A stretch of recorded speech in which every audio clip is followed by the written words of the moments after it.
NATO और यूरोपीय संघ के सदस्य देश आशंकित हैं कि रूस जीत के लिए किसी भी हद तक जा सकता है। नाटो ने तय किया है कि अब रूस को आगे बढ़ने से रोकने का वक्त आ गया है। रूस की सीमा पर नाटो ने जबरदस्त घेराबंदी कर दी है।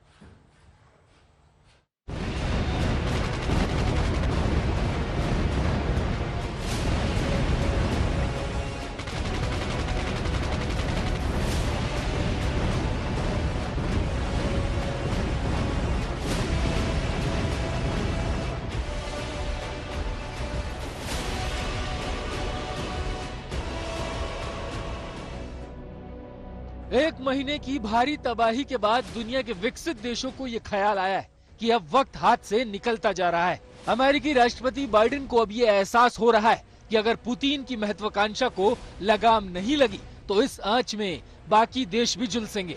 इसीलिए हर तरफ से सख्ती हो रही है। नाटो की इमरजेंसी बैठक में ये तय हो गया है कि यूक्रेन को anti tank air defence system और ड्रोन सप्लाई होगा। बुल्गारिया, हंगरी, रोमानिया, स्लोवाकिया में 4 बैटल ग्रुप की तैनाती होगी। बाल्टिक समंदर से ब्लैक सागर तक नाटो के कुल 8 जंगी बेड़े तैनात किए गए। समंदर में युद्धक बेड़ों की तैनाती होगी। अटैक पनडुब्बी की तैनाती होगी। रूस बॉर्डर पर जमीन पर सेना बढ़ेगी। आसमान में जेट की संख्या बढ़ेगी। यूरोप में 1 लाख अमेरिकी और 40,000 नाटो देशों के सैनिकों की तैनाती की तैयारी है। पुतिन के इरादों को लेकर नाटो के देशों को अब कोई शक नहीं रहा। नाटो के देश अच्छी तरह समझ गए कि पुतिन जीत के मकसद से किसी भी हद तक जा सकते हैं। नाटो ने अपनी तरफ से सख्त संदेश दे दिया है।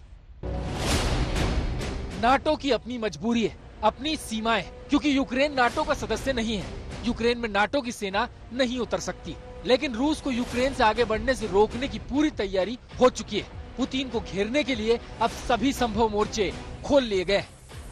G7 ने घोषणा की है कि वो लेन देन में रूसी सेंट्रल बैंक के सोने के उपयोग को प्रतिबंधित कर रहे हैं। G7 ने अपने साझा बयान में कहा है कि हम यूक्रेन की सरकार और उसके लोगों के साथ खड़े हैं। यूरोपीय संघ ने कहा है कि रूस फौरन युद्ध रोके और इंटरनेशनल कोर्ट ऑफ जस्टिस के आदेशों का पालन करे। यूरोपीय संघ ने यूक्रेन की मदद के लिए सद्भावना ट्रस्ट फंड बनाने का भी फैसला किया है। यूरोपीय संघ और नाटो के देशों को लग रहा है कि पुतिन कहीं रासायनिक हथियारों के इस्तेमाल या एटमी हमलों पर ना उतर आए। अगर ऐसा हुआ तो विश्व युद्ध को टालना मुश्किल हो जाएगा और ऐसा ना हो इसीलिए रूस को काबू में करना जरूरी है। मॉस्को से गीता मोहन, पोलैंड से गौरव सावंत, कीव से राजेश पवार के साथ ब्यूरो रिपोर्ट, आज तक।